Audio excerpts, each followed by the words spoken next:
Our next guest, one of our favorite guests I've here on the show, been joining the show for years, esteemed and award-winning Boston Globe columnist Dan Shaughnessy. Dan, good morning. What's up, DA? How you doing? I'm good. How are you? I'm doing well. You know, it's so interesting because after having moved out of Boston, I still have so many friends in Boston, and a few of them were telling me it's unlike any time in Patriots lore before history because people, at least some, have started to turn on Tom Brady. There's a sour taste in some Patriots fans' mouths this offseason that was never there before when it came to Tom Brady. Are you sensing that as well, and why specifically is that? I think there's a little of that, DA. I mean, you know, there's been a lot of noise around that team, you know, for the last year and a half. And, I mean, what we need to preface everything is by saying I don't think any of it impacts too much of them getting where they want to go. Given the caliber of competition in the AFC East and the conference, I think they're back in the AFC Championship. So they're going to, you know, win their 11, 12, 13 games, you know, get the first round bye, second round home game, boom, see how they can do. That goes on unless Brady gets hurt.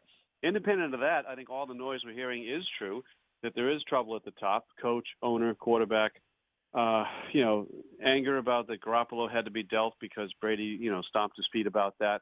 Brady not showing up for OTAs, kind of thumbing his nose at it. You know, it's just been, and, you know, the whole TB12 message with the subliminal messages here and there, Tom versus time, and not feeling appreciated. And, you know, maybe I won't be playing forever after saying he would play forever and they trade Garoppolo. So those sort of things, you know, some of the football hardcore hardliners are not as happy with him.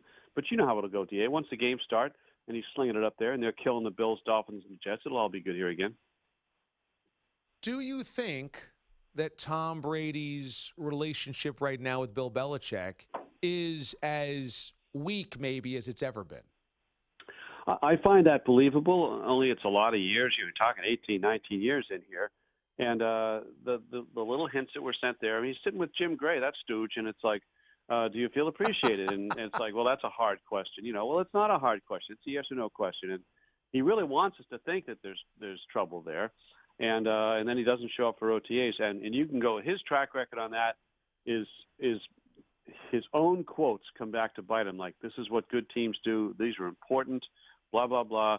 Well, why aren't they important now? I mean, I thought that's what good teams did and good teammates did and all that. So I don't think it'll make that much difference. But I think from the emotional standpoint and the hard feelings part of this, those things do exist. I think you've got a coach who's angry that he had to trade Garoppolo because he identified the next guy, and I think he takes pride in that. And Tom basically outlived the succession plan, which was good for the Patriots and good for the short term. Might not be good for the long term, but right now they're still benefiting off that. But I think that the owner got involved and took the side of the player, and here we are. But it's an unusual year in Patriot land because, as you say, it was starting off here, it's not all harmony in the Patriot way, and they're different from everybody else, and they're just going to come back and crush you, and they're all together in it.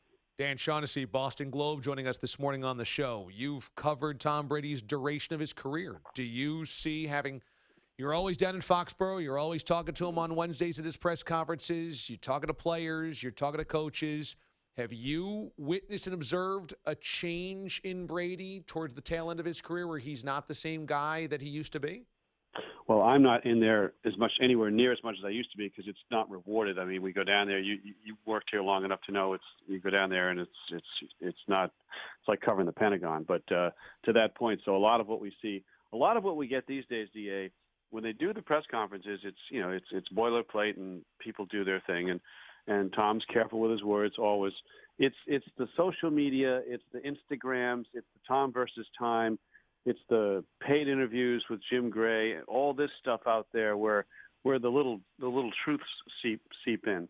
And then Bill gets his shots in. If you remember when Brady had the cut hand and he played the playoff game with the stitches, and Bill finally was like, it's not like he had open heart surgery, you know, and I think that's the kind of, everybody kind of gets their little digs in there in their own way. And there's still, DA, I mean, you know, the fans in this region, that Malcolm Butler thing, that'll never be right. And the fact that Belichick wouldn't explain it, there's fans, it's kind of you're either on Team Tom or Team Bill right now. And And the Team Tom guys were like, hey, until he explains why Butler didn't play, he cost Tom a Super Bowl. He cost us a Super Bowl. We don't like him anymore. We got that going on, too. Yeah. Do you believe that the Patriots would take trade offers for Gronk up until the start of the season? I don't think it would help him this year, but I think that, again, the mentality of the coach and the player tells me that nothing's off the table there. I think that's where the line is. The line's between Brady and Gronk, and I don't think the coach can trade Brady or could trade Brady, but I don't think the owner would ever allow that, and that's where the Garoppolo thing went down the way it did, I believe.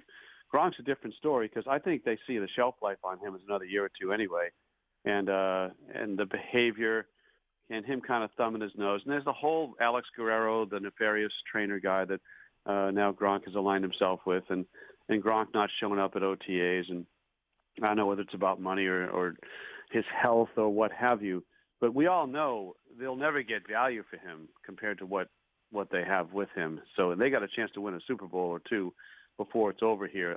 I think they keep him, but we could wake up tomorrow and they traded his butt out of here, and it wouldn't be a big surprise. Dan Shaughnessy, Boston Globe, joins us on the show. Feels like the steam of Kawhi Leonard and the Celtics being involved in trade talks has had some of that taken out of the sails, but it's hard to know what's reality and what's not. Do you think that Danny Ainge is continually trying to fish for Kawhi, or do you think the price was too high and Danny said, I like my team, we're just going to go full steam ahead? Well, Danny's a big, bold thinker. He loves talent. He's a great evaluator, and he will do what he thinks is best for his team.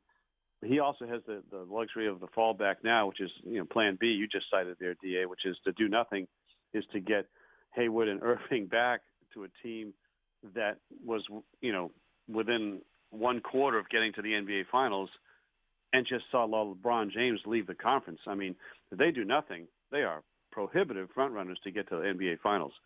But if they bring in Leonard, yeah, if the pieces are right, you don't have to give up Brown or Tatum, but I don't see how we can do that. So I think once you get into the Brown-Tatum thing, that conversation stops, and San Antonio's got to get a lot back.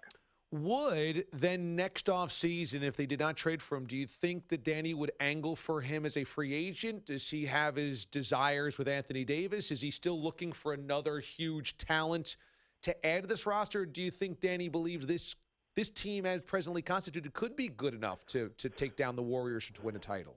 I think he loves his team as it is, but he will do things. I mean, he was the only one traded when the Celtics had Bird, Parrish, McHale, DJ, and Ainge. The only one they traded was Danny Ainge. I mean, they held on to those guys too long, and it hurt the franchise. So Danny has firsthand experience because he was the guy who got sent out when they wouldn't trade the others. He's not emotional about this. He can be Belichick-like in that he will be a little bit bloodless about improving his team. So I wouldn't rule anything out, but there's a lot to like. I just cannot see them trading Tatum. I mean, hey, if you're getting into the brow, that's a whole other category, I suppose. You gotta think about anything then. But I really don't think he wants to trade Tatum or Brown. I think he's very strongly wants to keep them. If you can figure out a way to get those kinds of talents without moving those guys, that's another story. How about Kyrie Irving, though? Because he's not committed long-term. You never know what he's thinking. Maybe he doesn't even mind playing for a winner. Maybe he wants to play for just a team where he can be the man, maybe the Knicks, maybe somewhere else. Do you think that Kyrie has a long-term future in Boston? Yeah, that's a really good question because, he hasn't committed beyond next year. Why would he? You hold your options open. You see how things play out. There's always the notion that these Jersey guys have this Mecca idea that Madison Square Garden is the place you got to go to be a basketball guy, even though no one does that anymore. But he's a weird guy. I mean, he's a contrarian. He thinks the earth is flat, all this sort of stuff. So I don't blame him for not committing. What you say about him wanting to be his team, that could get into it. I think he probably wasn't in love with the notion that there was any kind of flirtation about LeBron coming to Boston. So, yeah, I think that we'll see how it plays out. For 3/4 of a year, DA, he was as good as we've seen. And now he's coming back with Gordon Hayward. And, again, LeBron out of the conference. So it's good to see. But beyond next year, things could look different. It's the NBA, 2018. Final question is about the Red Sox. Do you think, or what do you think they feel they need to do to make sure they stave off the Yankees and avoid that one-game playoff down the stretch? Will they make a trade over the next couple of weeks? Yeah, they're not really well positioned for that because the farm system's empty and they're up against the luxury tax threshold.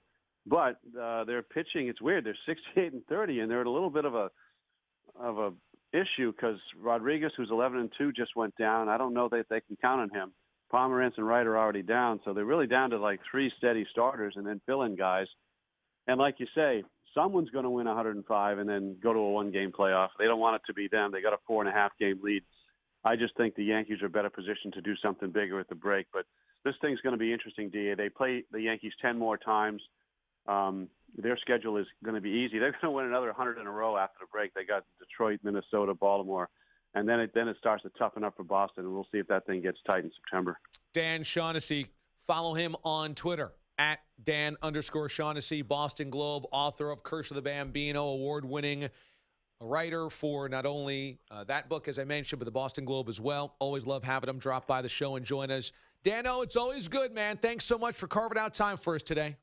Thanks, D.A. Take care, man.